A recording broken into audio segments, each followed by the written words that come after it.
ब्रैजिनै नं बाक्सा बियाबनि दलबारियाव BSU आरो मुलपुर जिल्ला लाइमोन BPFनि बानजायनायाव सांग्रांथि जथुम खुंफुङो। बे सावराय जथुमाव युआर भइस, युआर भट, युआर फिउचार आयदाखौ लानानै सावरायनाय जायो।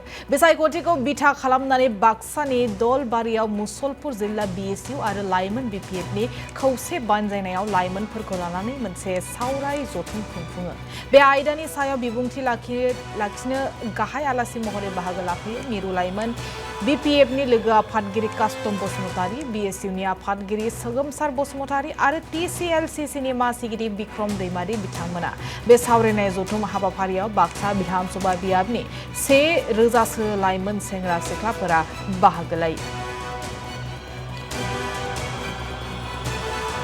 बाक्सा जिल्लानि लाइमोनफोरा युआर भट, युआर भइस, युआर फिउचार होननानै मोनसे हाबाफारि लादों आरो बिथांमोनहा जोंखौ हांख्रायनानै लेंहरदों। आङो बाक्सा जिल्लानि लाइमोनफोरखौ लोगो मोननानै जोबोद गोजोननाय मोनदों। मानोना BTCनि लाइमोनफोरा बिराद सांग्रांथि, फिउचारा मा जागोन बिथांमोनहा बेखौ मोजाङै साननानै दिनै मुसलपुर ओनसोलनि लाइमोनफोरजों जों मोगा-मोगि सावरायदों आरो बे सावरायनाया बिराद मोजाङै मोनसे फिथाइ थायगोन होननानै आं सानो।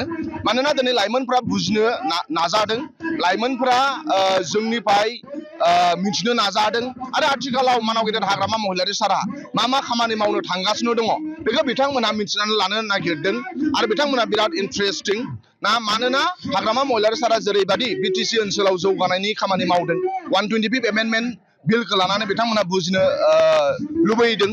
दा ओंखायनो जोङो फैदों आरो बिथांमोनजों सोंथि सोंनाय आरो फिननाय मोनसे इन्टारजेक्सन जादों आरो बे हाबाफारिया बिराद मोजां जादों। आरो मानाव गेदेर हाग्रामा महिलारि सारा इयुथफोरखौ बिराद प्रिफारेन्स होदों। मानोना इयुथआनो जोंनि youth are the highest resources of our nation. मानोना youthफ्रा बयनिफ्राय देरसिन सम्पति, जोंनि ओनसोलाव बिराद सम्पति दं, नाथाय बयनिफ्राय देरसिन सम्पतिया जाहैबाय youthफोर।